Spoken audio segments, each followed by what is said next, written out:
Hello dear students, today we are going to see various microencapsulation techniques used. This microencapsulation technique, they are divided into two sections, that is physical methods as well as the chemical methods are used for the microencapsulation. So example of physical method is air suspension, co-observation phase separation, spray drying and spray congealing, multi-orifice centrifugal process, pan coating method, ionic gelation method. Then chemical methods include solvent evaporation technique and polymerization reaction.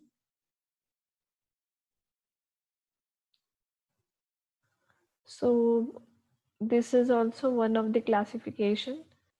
Only they have mentioned this physico-chemical section, that is inotropic gelation and co-observation. So first is the air suspension technique, which was invented by Professor Dale E. Worcester, and it is also known as Worcester process. So the basic principle involves the dispersion of solid core particles in a supporting airstream and then spraying the coating solution on the suspended air particles. So as the core material is fluidized in the air, they are also known as fluidized bed coating. Then comes the co-observation phase separation process, which is characterized by three steps. That is, first is formation of three immiscible phases, then deposition of the coating material, and third is the rigidization. So three immiscible phases, they can be formed by the five techniques, that is temperature change, by addition of incompatible polymer, by non-solvent addition, by salt addition, and polymer-polymer interaction. So here you can see there is a formation of three immiscible phase, then there is a deposition of the liquid coating on the core material, and in the last there is a rigidization of the coating. So first is the temperature change. So for this they have taken one example, that is the core material is this drug N-acetyl P-aminophenol, polymer is ethyl cellulose, and the solvent is cyclohexane. So ethyl cellulose is insoluble in cyclohexane at room temperature, but it is soluble at elevated temperature. So first you have to disperse this ethyl cellulose in cyclohexane, then you have to heat the mixture so that the polymer will get solubilized in the solvent.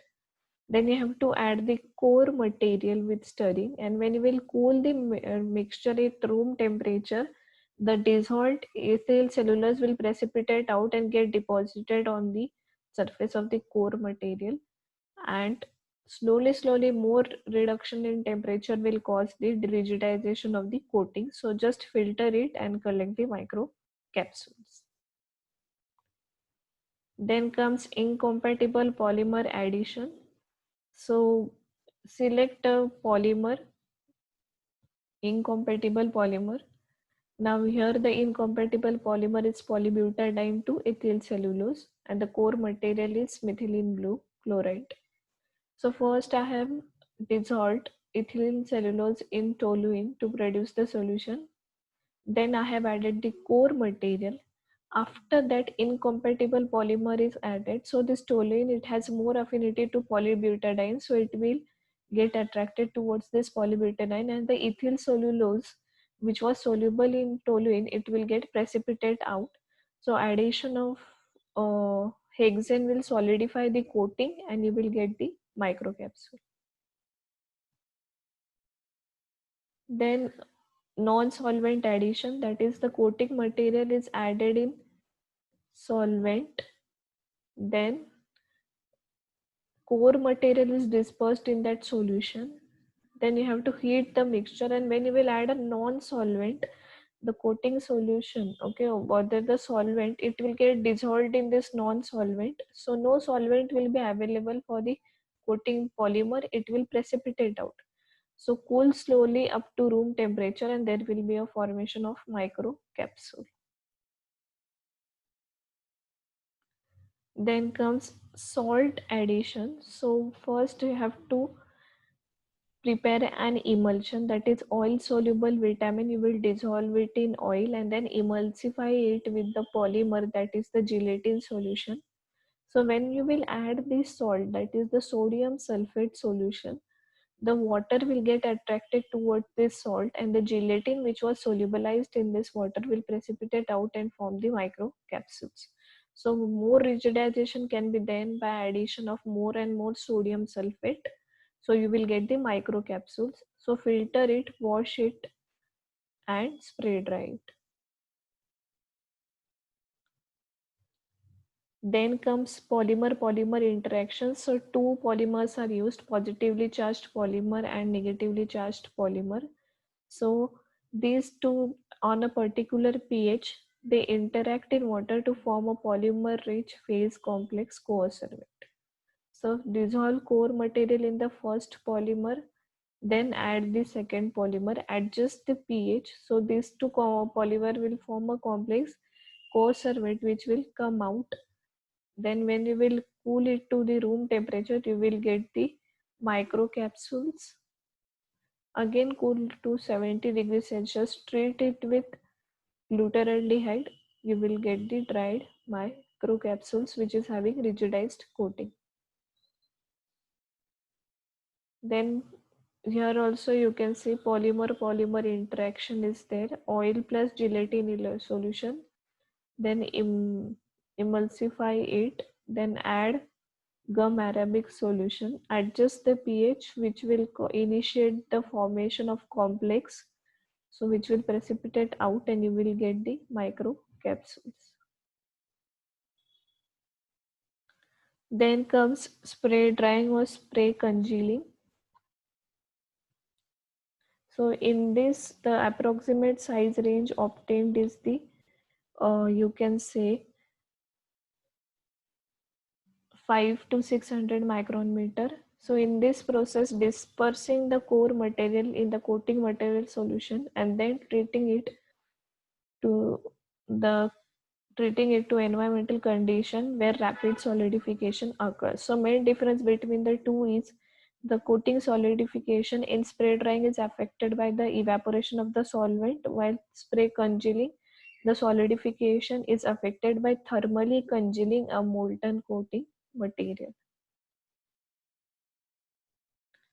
Then multi-orifice centrifugation. So in this case, here you can see there is a disc which contains the core material, flow of core material, and this is the surface where a thin layer of coating material is added. So when this disc is rotated by the centrifugal force, the core material, it is projected to this orifice, and when it is moving out through this orifice, it comes in contact with the coating material and get encapsulated. So that is the basic thing.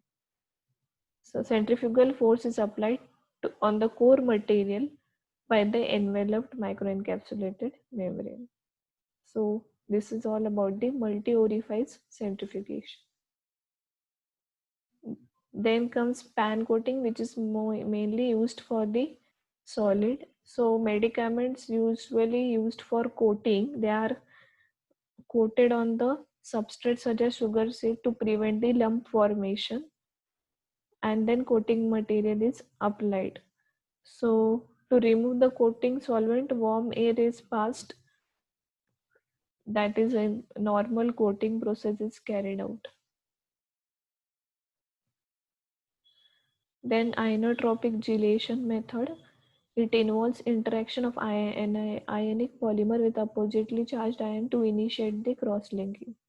So in this case, chemical reaction takes place between the anionic polymer, that is sodium alginate, and calcium chloride, that is the oppositely charged ion, which initiate the cross-linking. So alginic acid, it is a linear copolymer in presence of cations such as calcium or aluminum. Cross-linking occurs to form the gel. So calcium, a commonly used cross-linker, preferentially interact with the G blocks which are present and cause the cross-linking. So As sodium alginate is anionic in nature, it is cross-linked with the help of these cations, but the degree of cross-linking varies according to the valency and the radius of the cross-linking ion. So here you can see this is a sodium alginate for this is oil and water. Then sodium alginate is added, which forms this sodium alginate emulsion. Then it is with the help of dropping funnel, drop by drop added in calcium chloride. So what happens? Cross-linking takes place. The sodium get replaced by this calcium, and cross-linking takes place, and you get a polymeric capsule. Then chemical methods, that is the solvent evaporation technique, is used, in which the core material is dissolved in volatile solvent. That is the core material, coating material is dissolved in a volatile solvent, which is immiscible with the liquid manufacturing vehicle phase, that is the water. Then as the core material is added with agitation, then evaporation of the solvent takes place, which causes the precipitation of the polymer. So in simple way, I can say drug plus polymer plus organic solvent is added, then it is added to aqueous phase. Then what happens? This phase evaporation takes place. So the polymer which is dissolved, it will get encapsulated on the surface of the core material, and then you can filter it and get the recovery of the microencapsulated particles. Then in this case, polymerization, so it involves polymerization technique to form protective microcapsules. So this method involves to initiate the polymerization, that is the involve the reaction of monomeric units located at the interface between core material and continuous phase, in which core material is dispersed. So basically monomer is taken and polymerization is initiated, and then it forms the polymer which encapsulate the core material. So two techniques are used, interfacial and in situ polymerization. So in interfacial polymerization, it is characterized by wall formation via rapid polymerization of the monomers at the surface of the droplets of dispersed core material. So first monomer is dissolved in the core material, and this solution is dispersed into the aqueous phase. Then a reactant to the monomer is added, which initiate the polymerization, forming the capsule walls. So here you can see the monomer, it is dissolved in a particular oil phase, that is the drug to be encapsulated. Then it is dispersed in water. Then a reactant is added, which initiate the polymerization reaction, and you get a microencapsulated capsules. So that is all about the interfacial polymerization. While in case of in situ polymerization,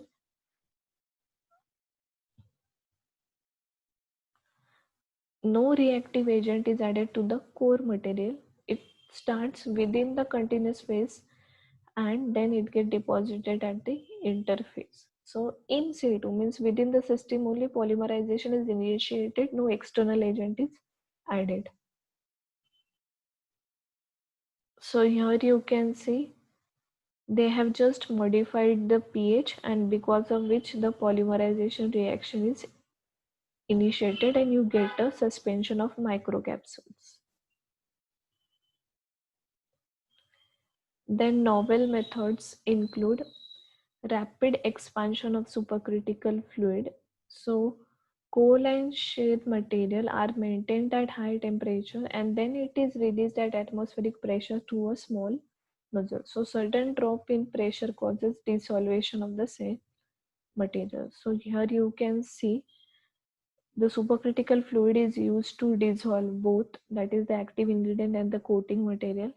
And when they are passed through the expansion wall, due to the expansion, the CO2 get reverted into the gaseous phase.